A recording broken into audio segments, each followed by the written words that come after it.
Voltamos. Vamos lá, deixa eu ver. Ninguém entrou ainda.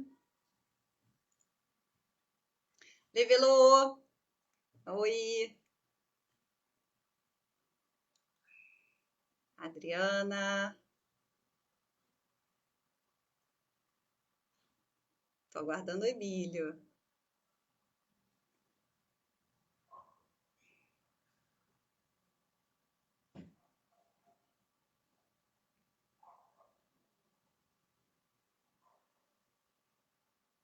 Oi, tô esperando o Emílio, tá, gente? Mandem as perguntas aí. Eu sei que alguém fez uma pergunta sobre o Conilon. Quanto do Conilon tá sendo produzido no Brasil? E a outra relacionada com a exportação de café. Oi! Oi, estamos aí de volta. Então você lê as perguntas, Lu? Lê, então, teve uma pergunta relacionada com o Conilon. Quanto da produção do Conilon na região? Acredito que a gente não consiga ter, talvez, essa informação precisa, mas eu acho que a nível nacional você consegue falar, né? O Brasil produz tanto Conilon quanto Arábica, né? Em média, a produção de Conilon do Brasil corresponde a 30% da produção nacional. E isso cada ano varia um pouco, né? Essa produção. No São estado do Rio de blends, né? Janeiro, Que acabam sendo feitos, né?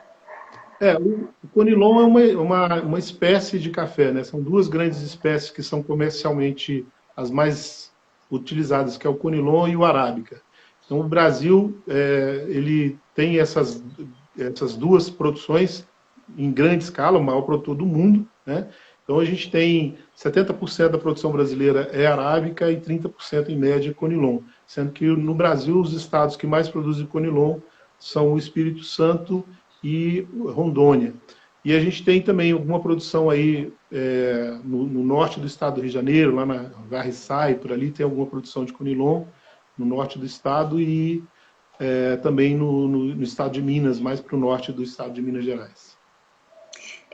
Vou fazer aqui um parênteses que o Conilon é o Robusta, né? É a mesma coisa, né? Mais ou menos. Na verdade, Mais ou menos. Robusta e Conilon são duas variedades da espécie canéfora, tá? Só para ser mais específico. Mas comumente se fala que Robusta e Conilon são a mesma coisa, mas não é, tá? É muito comum, usa a expressão como se fosse a mesma coisa, mas não é. Ok. Mas é um café inferior ao arábica, né? Depende do ponto de vista. Não existe isso, né? Não existe isso. É como você comparar um cavalo com um burro, tá? Depende para que você quer. Se você quer subir uma montanha lá no alto, lá, ou subir um lugar muito escarpado, melhor você ir de burro do que de cavalo. Gente, entendeu? É muito bom, viu, Emílio, né? Vocês estão gostando? Aí, Emílio, encheu a sala rapidinho de novo, é uma delícia. Olha só, a Cris perguntou assim, no passado, como era a classificação dos cafés? Existia algum tipo de classificação? Nossa, depende do que você está falando de passado, né? Na verdade, no Brasil, o Conilon entrou bem depois. Os primeiros cafés produzidos no Brasil foram da variedade arábica e a gente tem um café típico, que era chamado de café nacional. Muito depois foi entrar o Bourbon. Café nacional. Que é um café que vem das Ilhas Bourbon. Na verdade, se chamavam Ilhas Bourbon, Ilhas Reunião hoje, que pertenciam à França e a família dos Bourbons, né? Então esse café veio chegar no Brasil também. A entrada do Conilon, eu não me lembro exatamente quando entrou o Conilon. Vou pesquisar aí. Mas você lembra de tanta coisa, Emílio, que a gente te perdoa. Não tem problema você nesse dado aí, não vai mudar nada na nossa vida. Olha só. A Cris Braga, queria agradecer a Cristina Braga, que está aqui com a gente, a nossa fada maravilhosa. Eu vou pedir perdão porque eu falei de harpa e tal. Eu falei, eu quero muito que tenha harpa, que tenha violino, que tenha tudo isso e que tenha também. Assim, não me injustiça, porque a Cris, ela é uma. A Cris e o Ricardo, eles tocam instrumentos clássicos, mas o mais legal do show deles é que a gente percebe a influência, né? Eles tocam esses instrumentos clássicos com músicas E o regionais. trabalho Então, isso, maravilhoso que ela faz lá com meninos, com crianças, ensinando música. É lindo isso aí. demais. Ela é É um de uma outra cruzamento dimensão. do erudito com o popular, que eu acho, eu nem acredito mais nessa coisa do erudito e popular, eu acho que é a A gente tem que cultura mesmo, misturar nossa tudo. cultura, né? Isso. A gente é um samba do crioulo doido. A gente tem que É misturar o samba tudo. do Que crioulo doido, ainda bem, né? A Cris, ela fala graças a assim, Deus. o que você aconselharia para experiências gastronômicas de café no Vale? Né? Pensando assim, naquele empresário que quer diversificar e que quer tematizar a oferta dele, o que você pensa assim que possa funcionar nesse contexto de experiência com café? Olha, existem várias variedades de café, né? Tanto arábica como conilon, como canéfora, existem variedades dentro da espécie.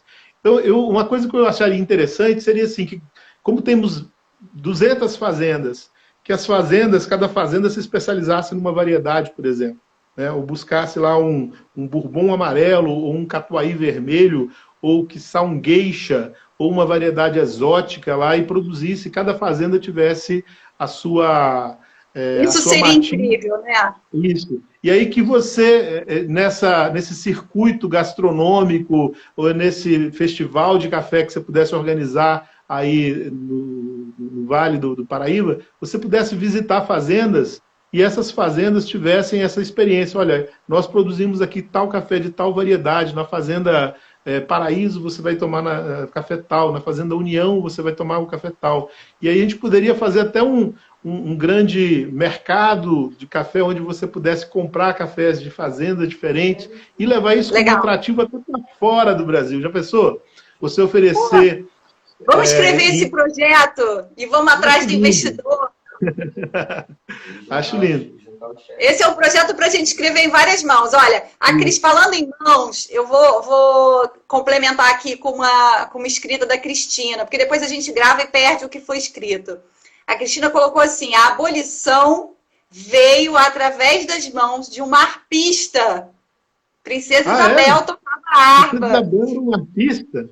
Então, Incrível, tanto Princesa né? Isabel como Dom Pedro I, Dom Pedro II eram abolicionistas, né? Isso é Sim, muito interessante. nossa família É, real era abolicionista é, e, na verdade, essa questão da abolição ela teria acontecido muito antes, né, do que de fato aconteceu no Brasil, se não fosse a pressão da cultura cafeeira, justamente, né, que trazia exatamente. muito Do Vale do ah, Café, porque muito dependia disso, né?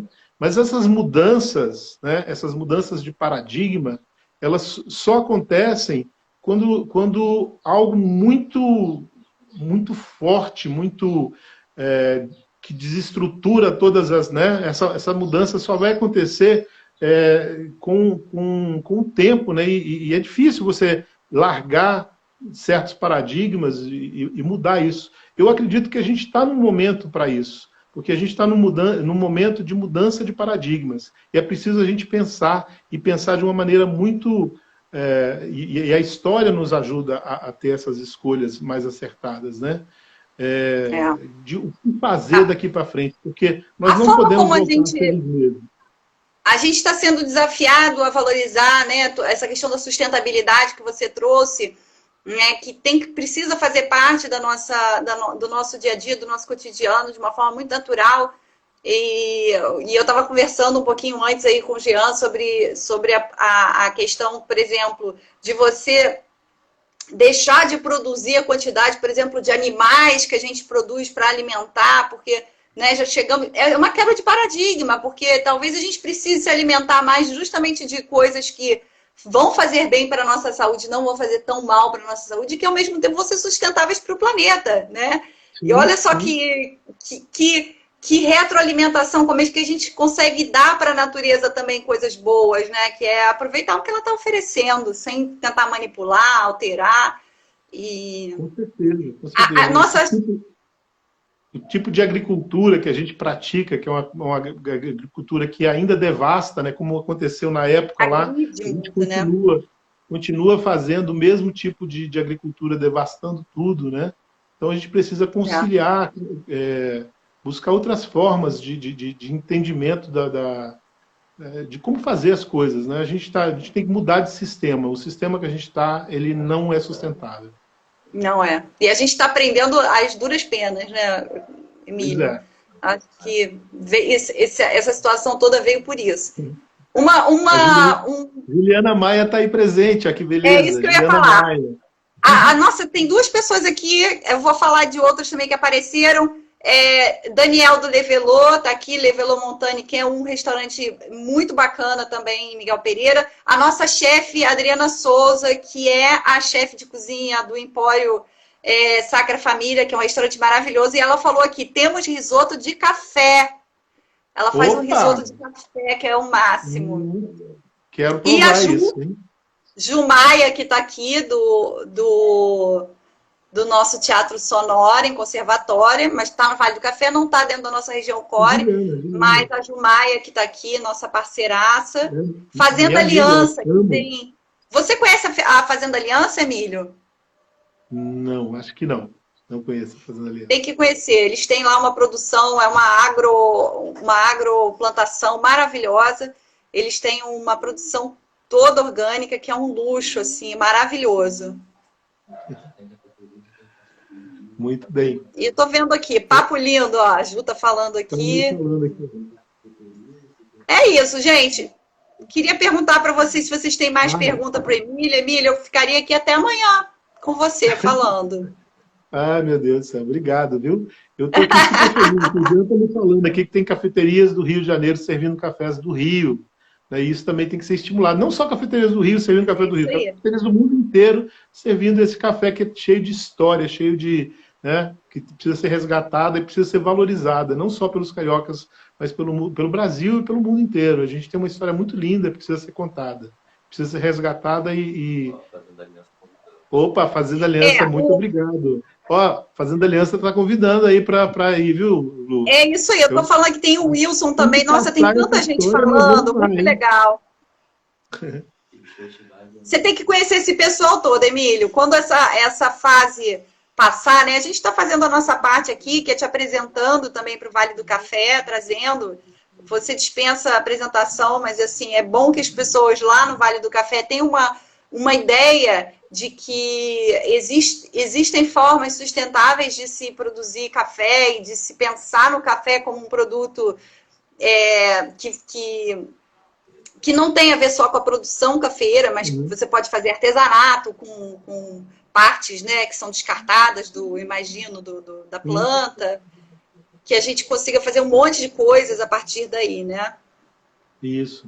E tem outra coisa também, nós como trabalhamos com educação, né, com cursos de barista e tal, nós temos muitas pessoas que moram na cidade e que não conhecem o próprio processo produtivo. E nessas fazendas, eu adoraria, Fazenda Aliança, Fazenda Paraíso, Fazenda União, onde estiver produzindo café, aí dar esses cursos na própria fazenda, principalmente na época de colheita. Isso seria onde as pessoas maravilhoso. possam participar dessas colheitas seletivas, ir na plantinha lá, né? Porque muita gente conhece o café pacotinho do supermercado, não conhece a planta, não conhece todo o processo produtivo. E quando isso acontece também, de levar as pessoas para conhecer o processo produtivo, elas valorizam muito mais o produto, porque elas vão entender a dificuldade que é você produzir cafés de qualidade no Brasil. Então, esse labor, essa obstinação, esse amor, né? Eu costumo dizer muito que o melhor café não nasce num local, nasce das mãos de pessoas que se dedicam a fazer isso com qualidade. Então, esse labor dessas pessoas, quando ele é conhecido de perto, a pessoa muda para sempre as suas opiniões com relação ao café e passa a valorizar mais o café que a gente tem como um produto tão importante na história do Brasil. Ó, a Ju fez uma pergunta aqui. Qual o impacto do café na economia? Nossa, mãe. E aí tem que ver se você está fazendo uma pergunta histórica ou se é uma pergunta Não, atual, eu acho que ela né? está perguntando assim, atualmente, em termos de cifras, né? Falando de números, qual a importância dessa produção cafeeira no mundo? Pelo que eu entendi. Você tem uma ideia, Ju? Atualmente, o café é uma commodity, ou seja, um produto que tem uma manufatura muito básica, muito pouco manufaturado, e que é vendido nas bolsas de mercadorias e futuros. Enquanto produto único, enquanto valor econômico, ele só perde para um produto, que é o petróleo, no mundo, o valor econômico. Tá? Gente, O Brasil... isso tem um valor... O Brasil é o maior produtor mundial e, assim, nós chegamos a produzir, né, o café já representou na história do Brasil 70% de todas as exportações brasileiras. E não foi lá no século XIX, não, no século XX. Né? No início do século XX, toda a economia brasileira, principalmente nas primeiras 2 e 3 décadas do século XX, toda a economia brasileira era montada em cima do café. O café construiu a riqueza do país, tanto do Rio de Janeiro, né, quanto em São Paulo, também no Paraná, né, que foi muito importante na história do Paraná na década de 50, 70. E a gente tem hoje o Brasil como o maior produtor mundial de café e somos, desde 1829, né, o maior produtor mundial de café. E nós chegamos a produzir até 50%. Hoje, 40% a 45% de toda a produção mundial. São 51 países que produzem café e o Brasil, sozinho, produz quase a metade da produção mundial. Então, na verdade, o que a gente pode dizer aqui e concluir é que nós subestimamos a força desse maravilhoso produto que nós temos aí, inclusive no nosso nome, né? No nome da nossa região. Exatamente, a gente subestima muito, né? E o Brasil, infelizmente, aprendeu também a tomar café ruim. Isso é muito grave, porque a gente se diz o maior produtor mundial de café e somos o maior produtor mundial, mas essas fazendas, muitas delas, não estão, às vezes, nas mãos de brasileiros. São grandes empresas, é um trigopólio, né? Nestlé, Kraft Foods, Strauss Elite e outras mais aí, que produzem café que é um produto de exportação, né? Às vezes ao brasileiro sobra somente as sobras, né? Aquilo que não é vendável, não tem valor comercial, fica para o brasileiro. Mas essa história está mudando e o brasileiro está aprendendo a fazer isso. E eu acho que, nesse sentido, o Vale do Café pode contribuir muito, porque a gente pode produzir cafés não em escala, mas com valor agregado muito grande, cheio de história e cheio de sustentabilidade, que pode fazer com que essa percepção do brasileiro com relação ao café melhore mais ainda. Ele participando dessa história, tendo um lugar onde ele possa conhecer essa história e conhecer o processo produtivo. E tem a ver com medidas muito básicas, né, Emílio? Ou seja, hoje eu contei para o Emílio aqui que eu estava tomando café de cápsula, porque eu já não consigo ir num café tomar um café que eu goste, né? Então, ele falou comigo, falou, olha, hoje em dia, fala aí, Emílio, tem solução para quem quer tomar um café bom em casa e que não está podendo agora tomar um café profissional, feito por um barista? Meus alunos sabem disso, eu falo isso em todas as aulas, né? O segredo de um bom café é você comprar o grão do café. Café torrado em grão, não comprar mais pó de café. O que acontece é que todo café, a qualidade do café manda muito, né? Mas a qualidade final do café depende muito do processo de torrefação. Quando o café é torrado, se formam os óleos essenciais, e esses óleos essenciais que se formam dentro do grão são a essência de um bom café. O grande segredo para você que quer tomar um bom café é entender que esses óleos ficam dentro do grão e o principal inimigo dele é o oxigênio. Ou seja, a partir do momento que o grão é quebrado, é moído, esses óleos essenciais entram em contato com o seu principal inimigo, que é o oxigênio, e ele entra num processo de oxidação. Então, comprar café moído no supermercado é como comprar uma Coca-Cola aberta ou um vinho que venha numa bandeja para você. Ou seja, não faz o menor sentido. Mas esse é o paradigma que o brasileiro tem há séculos. E isso precisa ser mudado. Então, a dica que eu dei para a Luciana é o seguinte: compre um moinho. Pode ser um moinho pequenininho. Tem moinhos aí que custam 60, 70 reais. Você compra esse moinho e tem em casa. E passem a adquirir cafés recém-torrados. Existem agora, hoje, graças a Deus, a gente faz parte dessa história, de mudança dessa perspectiva de microtorrefações, onde você pode comprar cafés, ele vai chegar na sua casa embaladinho em grão. Nunca compre cafés moídos, compre café em grão. E E a moa somente embalagem? aquele que você vai usar. Essa A embalagem embalagem, precisa ter alguma coisa? é bom que a embalagem tenha uma válvula aromática, que é uma válvulazinha que deixa o dióxido de carbono, que é um gás, sair do pacote e não permite a entrada do ar. Então, quando você receber esse grão, conserve ele bem fechadinho dentro da própria embalagem e moa somente aquele que você vai utilizar. 10 gramas para cada pessoa. Você vai fazer café para 5 pessoas, 50 gramas de pó. E aí você vai moer Ótimo. 50 gramas. Tá bom? É isso. Eu guardo o pó na geladeira ou guardo fora da geladeira? Não, estão me falando coisas aqui. Na geladeira... Entidades estão falando coisas aí. Então, aqui estão me dando... soltando coisas aqui no meu ouvido. Que não tem um ponto. Na geladeira, se você for guardar na geladeira, guarde dentro do pacote em grão. Tá? Só faz sentido você guardar o café na geladeira se ele estiver no grão. Porque o grão, como é que chama? A parede celular do grão, ela vai comprimir e aprisionar os óleos essenciais dentro do grão. É para isso que serve o frio da geladeira ou do congelador. Agora, se tiver já moído, não adianta, vai perder do mesmo jeito. Tá? Estão me falando aqui para eu mandar um beijo para os meus alunos do curso online. Tá bom? Por favor. Então, o pessoal aí que está me assistindo aí, saudade de vocês, tá? E eu também quero mandar um beijo para os meus alunos dos cursos presenciais também. Estou com saudade de dar aula, tá bom? E em breve estaremos de volta aí. Tá bom? E quero dar um curso aí, ó. Lógico. Pessoal das fazendas aí, pode convidar. Não, que a gente vai dar vários. Olha só, tem gente falando que dá para torrar café em pipoqueira elétrica. Que é isso? Tem, tá numa modinha aí.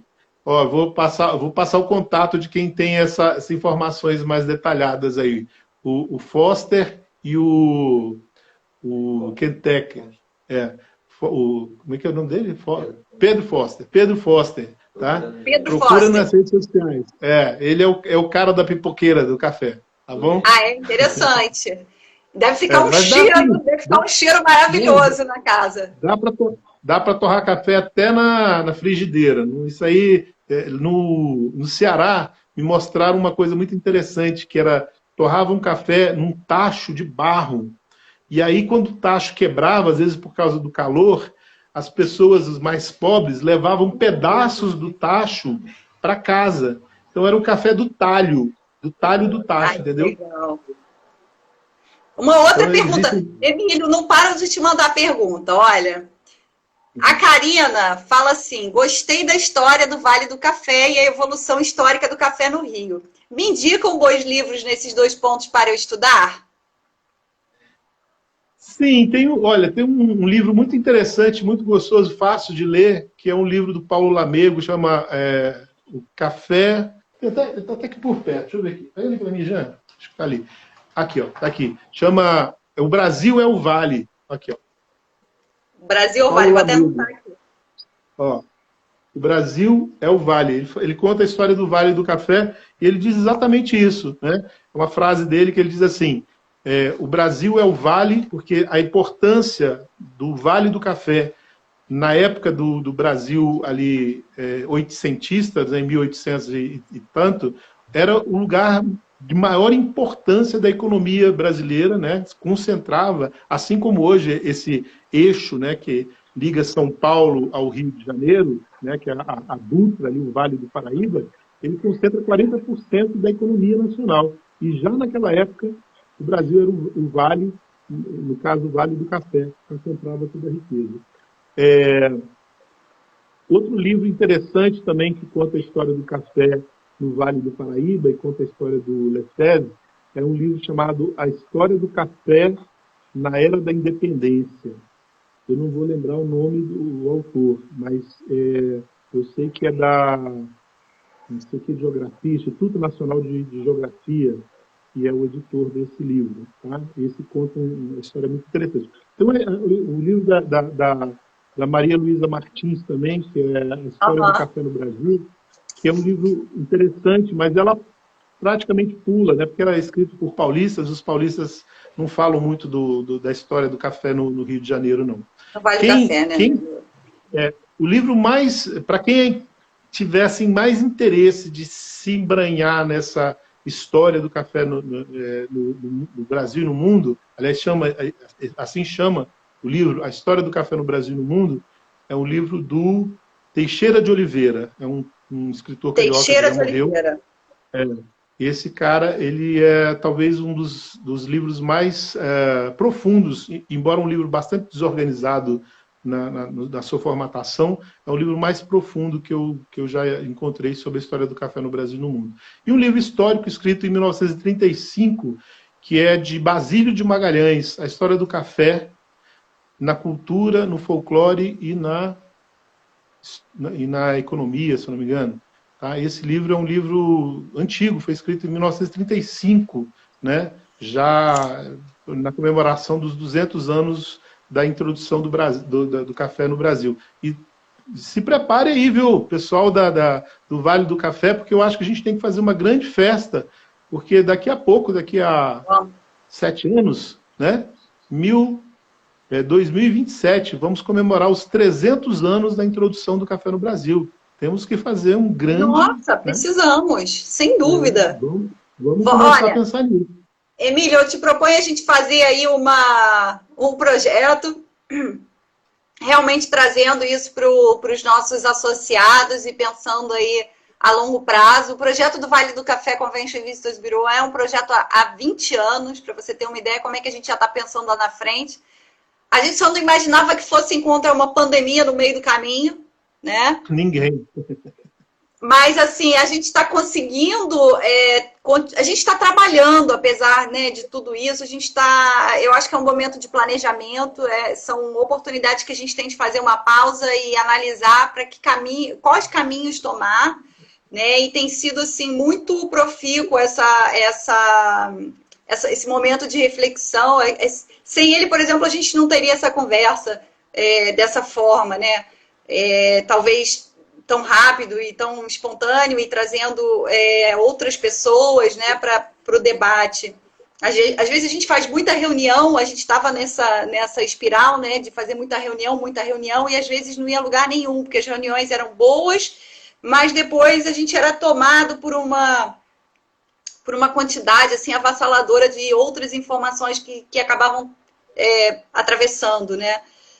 Então, acredito que, por exemplo, já tem uma pessoa aqui que está falando, vale um projeto de valorização com relação à educação, trazendo todo esse pensamento crítico, político, né, histórico, para a educação das crianças e que tem a ver com toda essa questão da contextualização da cultura negra e cultura indígena também, no Vale do Café, de uma forma desmistificada, né,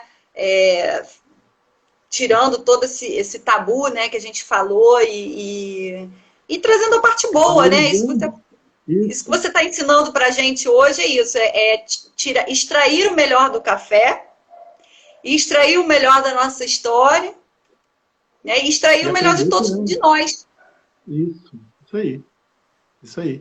Ó, Luciana, eu fico muito feliz de estar participando disso aqui e sentir que de alguma forma a gente está contribuindo para alguma coisa que vai frutificar, com certeza, tá? Então, eu espero participar muito disso aí, de estar com vocês, tá? E assim que puder, vamos fazer novas lives aí, vamos fazer cursos aí, vamos levar as pessoas, vamos mostrar para o Brasil essa história tão bonita que a gente tem. Vamos lá. Muito obrigada. Adorei, foi 1h30 aqui, eu acho que todo mundo gostou também. Foi de longe, assim, muito legal, muito, muito bacana. Eu acho que todo mundo aqui participou pra caramba. Eu acho que a gente vai fazer um Instagram aqui, uma página que é Fã Clube do Emílio. Ah, meu Deus. Obrigado, viu? Tô Obrigado. brincando, Emílio. Ele ficou todo vermelhinho ali agora. Emílio, conta um pouquinho a história dessas duas pinturas lindas que você tem aí atrás, só para a gente finalizar. Então, essas duas pinturas, aquela ali que parece comigo ali, de atrás ali, é um quadro que eu achei na porta da minha casa, jogado no lixo, né?